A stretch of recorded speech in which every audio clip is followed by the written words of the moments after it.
할렐루야 샬롬 인사하십니다. 할렐루야 샬롬 샬롬 샬롬 샬롬 샬롬 샬롬. 하나님 사랑합니다. 여러분 주 안에서 사랑합니다.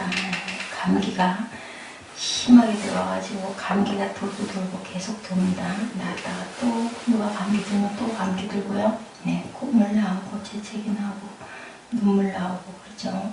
이렇게 작은 기본적인 감기 하나 때문에도 우리가 하루 일상에 얼마나 많은 지장을 받는지요.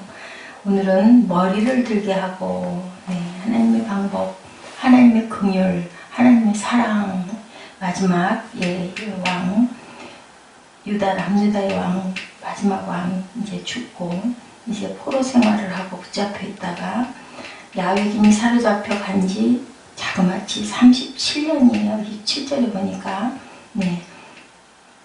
곧 바벨론의 왕 에올무로닥이 즉위한 원년 12월 그달 27일에 유다의 왕 여호와긴이 옥에서 내놓아 그 머리를 들게 하고 그에게 좋게 말하고 그의 지위를 바벨론의 고아이 같은 모든 왕의 지위보다 높이고 그 죄수의 복을 벗게 하고 그의 일평생에 항상 왕의 앞에서 양식을 먹게 하고 그가 쓸 것을 날마다 왕에서 받는 양이 있어 종신토록 끊이지 아니하였더라.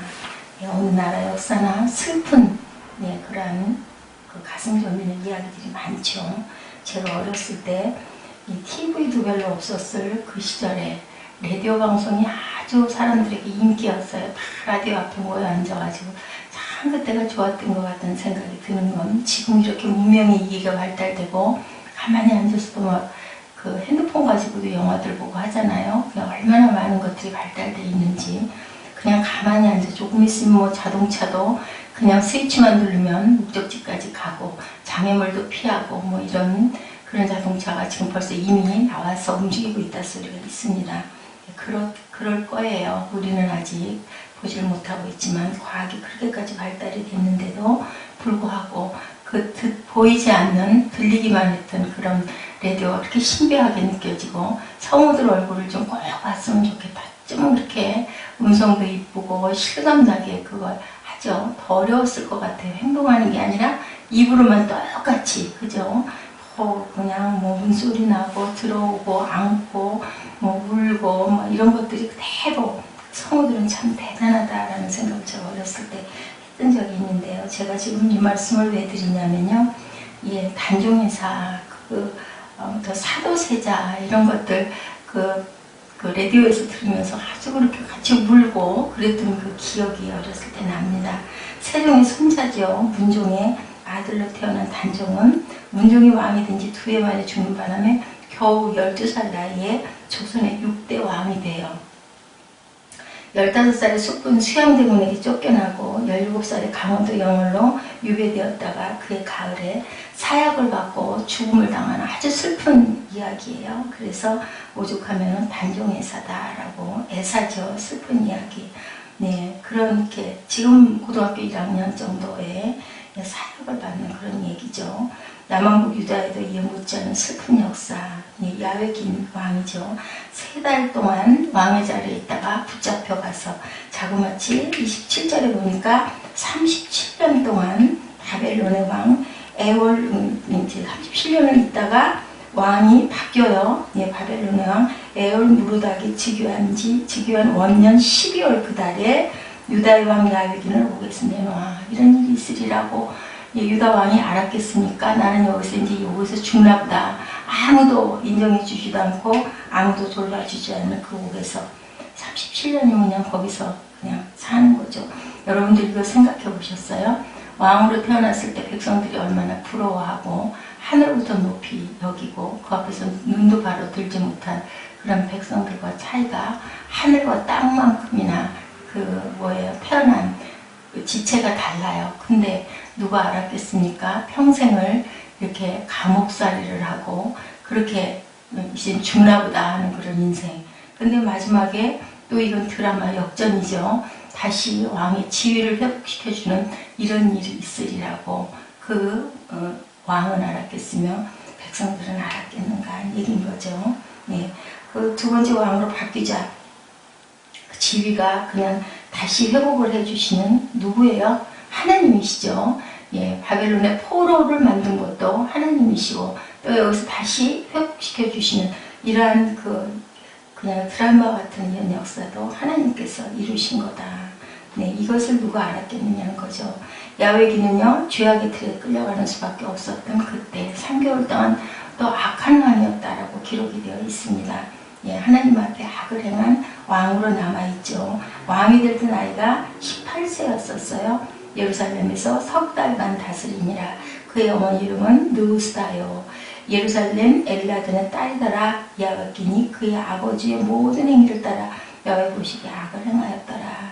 어찌 보면 억울하기도 하죠. 3개월 눈 깜빡할 사이 지나갈 동안 도대체 어떤 악한 일을 그렇게 많이 했는지 알 수 없지만 왕위에서 쫓겨나고 기회조차 없었어요. 어떻게 회복할 기회도 없었는데 왕이 된 지 석 달 후에 바벨론의 느부갓네살 왕이 예루살렘을 침공합니다. 유다는 상대가 절대 되지 않죠. 야외기는 이미 틀렸음을 알고 느부갓네살 왕 앞에 항복을 해요. 열왕기하 24장 10절에서 12절을 보면 그때 바벨론의 왕 느부갓네살의 신복들이 예루살렘에 올라와 그 성을 에워싸니라. 그의 신복들이 에워쌀 때 바벨론의 왕 느부갓네살도 그 성에 이르니 유다의 왕 여호와긴이 그의 어머니와 신복과 지도자들과 내시들과 함께 바벨론 왕에게 나아가매 왕이 잡으니 때는 바벨론의 왕 8째 해니라. 그들 모두는 바벨론에게 이렇게 끌려갔어요. 그리고 그의 숙부인 마따디아가 시드기야라는 새로운 이름으로 느부갓네살에 의해 꼭두각시 왕이 됩니다. 그 나라를 그대로 두고 왕을 만들어주죠. 그 후 야외기는 어떻게 됐을까? 바벨론으로 끌려간 지 무려 37년을 감옥에서 아무도 존경하지 않고 아무도 기억하지 않고 그죠? 그렇게 하루하루 일상을 살던 어느 날 네, 이렇게 네. 그냥 왕으로 이름만 있다가 3개월 만에 끌려가는 이 왕이 예, 바벨론은 성전과 예루살렘 성을 무너뜨리고 폐허로 만들었어요. 얼마 후 이 슬픈 소식은 감옥에 있는 야외긴에도 전해졌겠죠. 예, 옥사장이 전했을지도 모릅니다. 당신 나라가 유다라고 했지? 이제 완전히 멸망했어. 얼마나 울었을까요? 그 왕은 눈이 뽑혔대 라고 전했겠죠. 얼마나 아팠겠습니까? 가슴은 칼로 저미는 것처럼 아팠을 건데 이렇게 아픔 끝에 포로로 끌려간 유대인들은 자신들의 왕이 감옥에 갇힌 것을 생각하면서 울었겠죠. 백성은 백성대로 왕은 왕대로 처참한 나날을 보냈지만 세월이 지나가면 어때요? 결국은 또 잊어버리게 되는 게 우리 하나님께서 우리에게 그 망각의 기억을 주지 않으시면 세상을 살 수가 없다고 그러죠. 상처가 그 많은 상처를 끌어안고 어떻게 살겠습니까? 시편 137편 7편 우리 1절부터 한번 읽어볼까요? 시편 137편입니다. 1절부터 9절까지 우리가 그때 그 당시에 그 슬픔과 아픔을 어떻게 표현했는지 한번 보도록 합니다. 함께 읽습니다. 시작. 우리가 바벨론의 여러 강변 거기에 앉아서 시온을 기억하며 울었도다. 그 중에 버드나무에 우리가 우리의 수금을 걸었나니 이는 우리를 사로잡은 자가 거기서 우리에게 노래를 청하며 우리를 황폐하게 한 자가 기쁨을 청하고 자기들을 위하여 시온의 노래 중 하나를 노래하라 하미로라. 우리가 이방 땅에서 어찌 야훼의 노래를 부를까? 예루살렘아 내가 너를 잊을진대 내 오른손이 그의 재주를 잊을지로다. 내가 예루살렘을 기억하지 아니하거나 내가 가장 즐거워하는 것보다 더 즐거워하지 아니할진대 내 혀가 내 입천장에 붙을지로다. 여호와여 예루살렘이 멸망하던 날을 기억하시고 에돔 자손을 치소서. 그들의 말이 헐어버리라 헐어버리라 그 기초까지 헐어버리라 하였나이다. 멸망할 딸 바벨론아 내가 우리에게 행한 대로 내가 갚은 자가 복이 있으리로다. 내 어린 것들은 바위에 메어친 자는 복이 있으리로다. 아주 무섭게 끝절에 보면 멸망할 땅 바벨론아 너는 멸망될 것이다 라고 이렇게 얘기를 하죠. 네, 이렇게 슬픈 노래를 불렀었어요. 그런데 하나님께서 다시 세워주는 역사가 이렇게 일어납니다.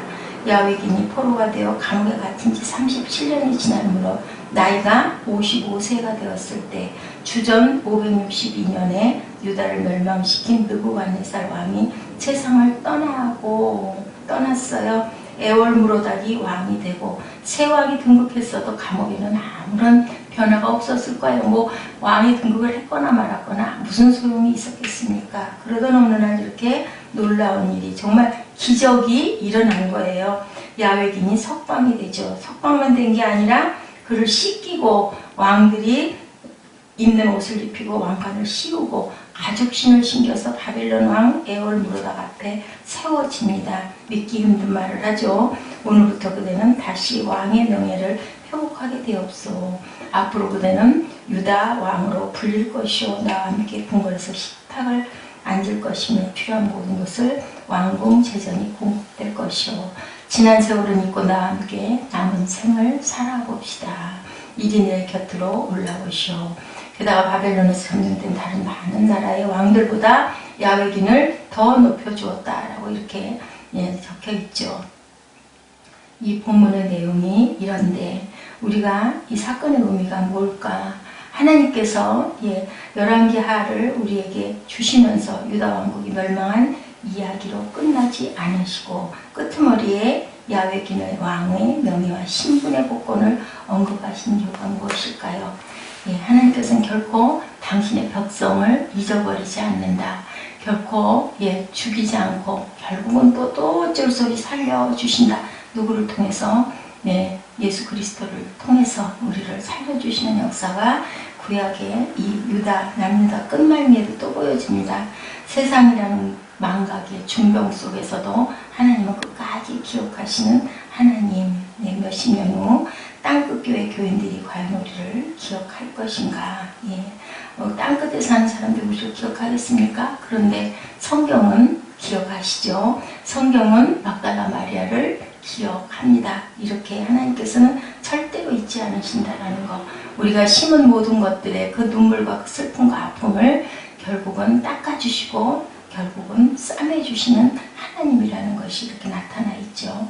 창세기 8장 1절에 홍수로 방주에 들어간 노아의 가족을 기억하셨다라고 말씀하고 계십니다.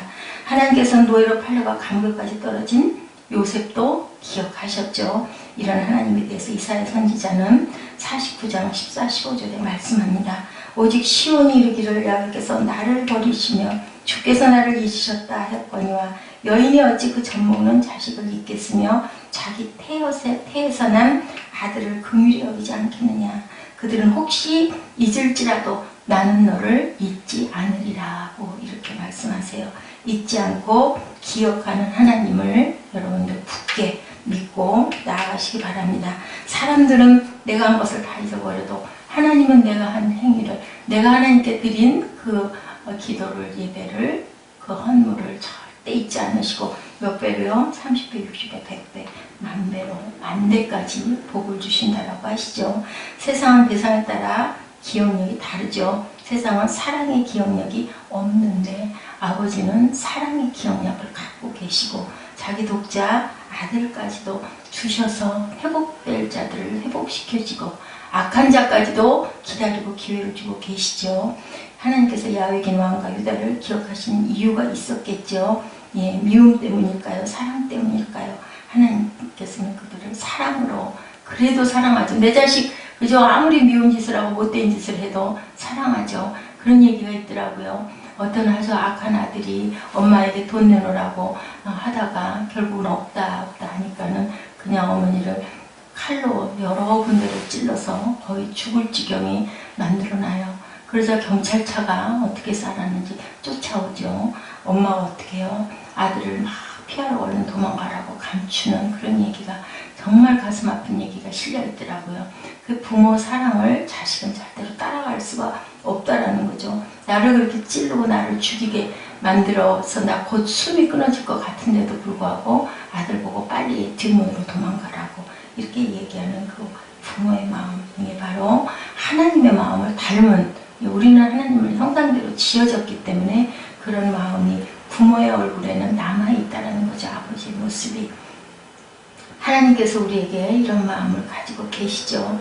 구원하시려고 계속 기다리시고 잠잠히 바라보시고 아무리 악한 짓을 해도 돌아오기를 기다려주시는 아버지의 마음, 그것이 결국은 우리에게 엄청난 소망을 주신다라는 거. 그것을 우리가 깨달으면 절대로 절망할 일이 없다라는 거죠. 노예가 되었어도 미디안 광야에 있어도 상황이 절대로 종료된 것은 아니다.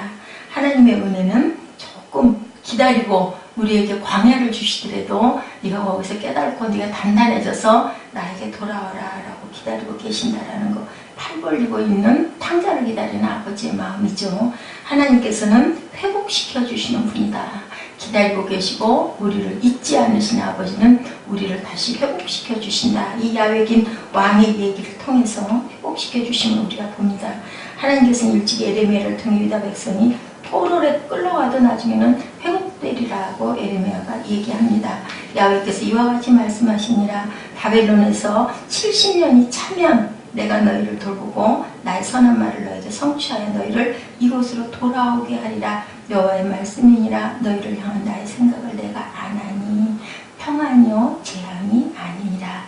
너희에게 미래와 희망을 주는 것이니라. 성경에 있습니다. 아멘. 우리는 이 말씀을, 하나님의 말씀을 나에게 주시는 말씀으로 이 아침 우리가 받고 회복하십시다. 지금은 비록 힘들고, 지금은 비록 고나고, 지금은 눈에 보이는 게 아무것도 없는 것 같고, 갈수록 깜깜해지는 것 같을 때가 우리가 있을지라도 아버지께서는 우리를 이렇게 회복시켜 주신다.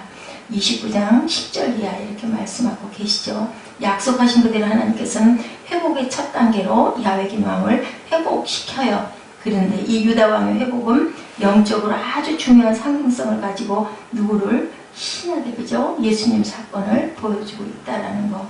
예수께서 십자가에 달리셨을 때 십자가 위에 누구의 왕? 유대인의 왕 예수라고 명패를 붙였죠. 그런데 그 왕신 예수님께서 돌아왔어요. 깜짝 놀랄 사건이 일어나죠. 사람들은 유대인의 왕이 죽었다고 생각했지만 그 왕은 깜짝 놀랄 모습으로 회복돼서 우리에게 부활의 영광을 선물하시죠. 더 기가 막힌, 더 커다란 그런 영광, 우리가 영원히 죽지 않을 그런 영광을, 그 구원을 우리에게 주십니다.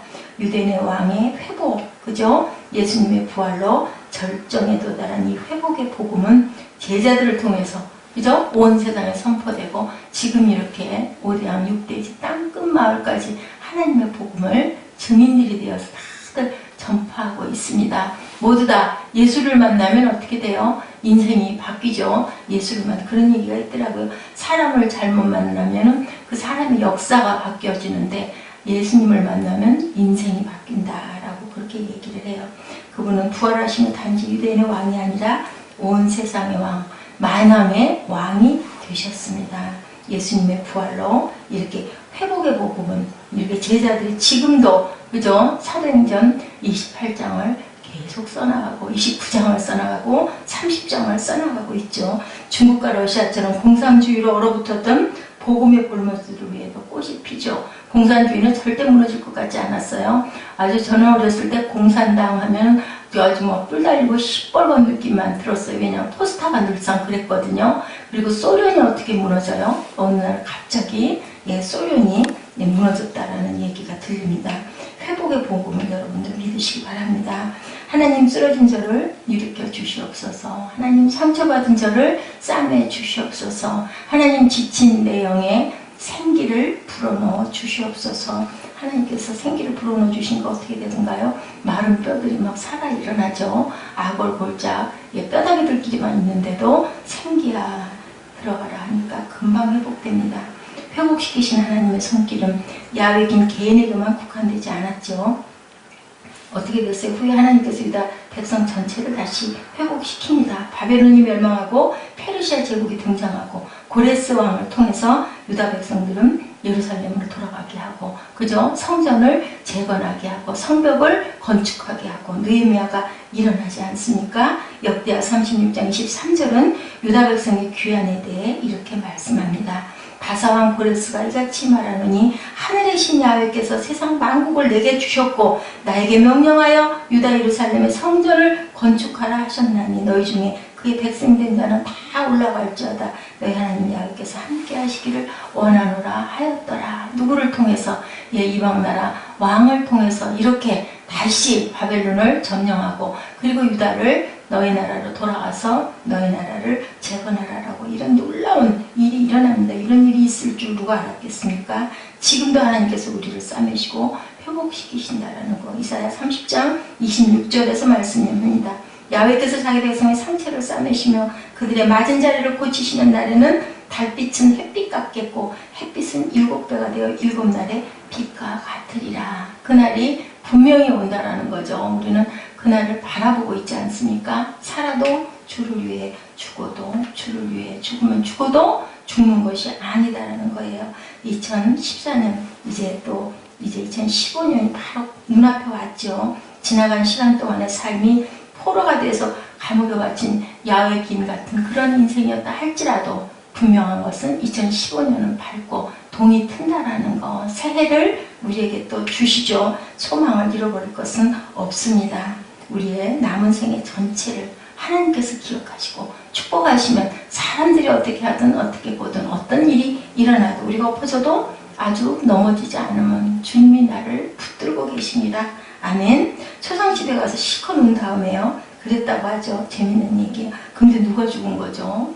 그 무슨 얘기예요? 우리들이 항상 하나님의 은혜를 알고 하나님 은혜에 감사하고 하나님 그 은혜 잘못한 것을 용서해 주세요. 엉엉 울고 나서 그 다음에 나 근데 무슨 죄 졌어요? 결국 그것 때문에 또 똑같은 일을 저질러서는 안 된다라는 거죠.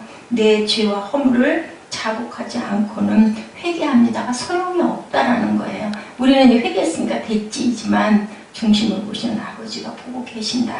같은 죄를 반복하지 않고 진실한 죄의 자복이 우리에게는 필요하다. 누가복음 18장 10절에 12절 보면 두 사람의 기도하러 성전에 올라가니 누구 얘기가 나와요? 하나는 바리새인이요 하나는 세리라. 너무 잘 아시고 많이 비유가 되죠. 바리새인은 어땠어요? 아주 가슴을 열고 번쩍거리면서 기도하죠. 하나님이여 나는 다른 사람들 곧 토색 불에 간음하는 자들과 같지 아니하고 이 세리와도 같지 아니함을 감사하나이다. 나는 일에 2번씩 금식하고 또 소득의 11조를 드립니다 했어요. 세리는 멀찍이 서서 하늘로 우러러볼 엄두도 못 내고 가슴을 치며 하나님 이 죄인에게 자비를 베풀어 주옵소서 했을 때 하나님께서 어떻게 하셨을까? 예, 죄와 허물을 고백하고 회개하는 사람을 어떻게 해요? 허물의 사함을 받고 자신의 죄가 가려진 자는 복이 있도다. 마음에 간사함이 없고 야훼께 정죄를 당하지 아니하는 자는 복이 있도다. 내가 입을 열지 아니할 때 종일 신음함으로 내 뼈가 쇠하였도다. 주의 손이 주여로 나를 누르시오니 내 진액이 빠져 여름 가뭄에 마름같이 되었나이다. 내가 이르기를 내 허물을 야훼께 자복하리라 하고 주께 내 죄를 아뢰고 내 죄악을 숨기지 아니하였더니 곧 주께서 내 죄악을 사하셨나이다. 시편 32편 말씀입니다. 내 마음에 알 수 없는 분노와 대상 없는 원망들이 하루에도 수차례 스치고 간다 할지라도 하나님께서 나를 아시면 돼요. 사람이 나를 몰라주고 내가 그때는 통분하고 통환하고 아프고 아파도 우리는 사람이 필요가 없어요. 그럴 때는 사람들이 아무도 몰라줘도 누구에게만 아버지께만 알으면 아버지께서 그 음성을 들으시죠. 절대로 등 돌리지 않으시는 우리 아버지가 계시다는 거. 아버지는 부자세요. 그죠? 능치 못함이 없으세요. 어느 곳에나 계세요. 그죠? 우리 눈에 보이지 않을 뿐이지 모든 것을 다 보이게 만들어 놓은 우리가 세상에 살아있을 사람이 아무도 없죠. 예, 부르지 않고는 우리가 살 수가 없습니다. 그러므로 너희의 악함을 회개하고 주께 기도하라. 혹 마음에 품은 것을 사하여 주시리라. 사도행전 8장 22절에 이렇게 말씀하고 계세요. 우리는 회개를 할 때 통에 자복할 줄 알아야 된다. 겉으로만 회개하고 회개하는 척 할 일이 아니라 정말 회개하면 그대로 근데 내가 무슨 잘못했어요가 아니라 정말 그 일에서 떠나야 되겠죠. 그 악에서 떠날 때 아버지께서는 우리에게 자비를 베풀어 주신다라는 거. 이렇게 악한 남유다의 마지막 그 많은 왕들, 우리가 지금 이름도 정확하게 알 수 없는 그 많은 왕들이 6개월, 3개월, 하물며 2년, 10년 그냥 이렇게 일어났지만 북이스라엘과 다른 건 뭐였어요? 그래도 그저 왕조가 쭉 이어갔다라는 것이 달라요. 그랬더니 이렇게 바벨론이 망하고 다시 이렇게 귀한 고레스 왕이 서서 너희 나라로 돌아가라. 이 마음을 누가 주셨다고요? 고레스 왕이 하나님을 믿지는 않았는데도 하나님이 그 고레스 왕을 들어 쓰셨다고 성경에 보면 나와 있습니다. 예, 내 종이라고 말씀하고 계세요. 지금으로 보면은 고레스는 분명한 건 하나님의 제자였을 거예요. 그렇게 해서 나라로 돌아가라고. 돌아가라고 그랬더니 얼른 안 돌아가요. 왜요? 종이 돼버리다 보니까 그냥 여기가 조사원이오고 그 폐허가 된 예루살렘에 가기 싫어하는 거죠. 그래서 몇 차례씩 해가지고 보내는 그런 역사가 나와 있어요. 보면 역대하를 이제 저희들 또 이렇게 함께 갈 건데요. 거기에 보면은 그 유다 왕을 그 회복시키는 그런 영적인 얘기, 어떻게 해서 그 역대 시작했던 왕들이 그렇게 됐다는 것이 쭉 나오고 있습니다. 역사는 사무엘이 언제가 그 얘기 하더라고요. 역사책을 옛날 얘기로 들으니까 너무너무 재밌어요. 이런 얘기를 해요. 이렇게 이 역사, 놀라운 역사, 야훼께서 자기 백성 상처를 싸매신다. 그들의 맞은 자리를 고치시는 날에는 달빛이 햇빛 같겠고 햇빛은 7배가 되어 7날의 빛과 같으리라. 이렇게 귀한 말씀을 우리가 이 하반기 우리 2014년 끝나가면서 끝자락에 이렇게 듣습니다. 아버지께서 오늘 이 예배를 받으시고 우리가 원하는 모든 것들을 합력하여 선으로 아름답게 맺어 주실 것을 믿습니다. 믿기만 하시면 돼요. 열심히 믿고 그냥 의심하지 않고 달려가면 하나님 잘못했습니다. 앞으로는 내일 잘못한 모든 것들 고쳐나가겠습니다. 그리고 조금씩 한 발 한 발 스텝 바이 스텝이라고 그러죠.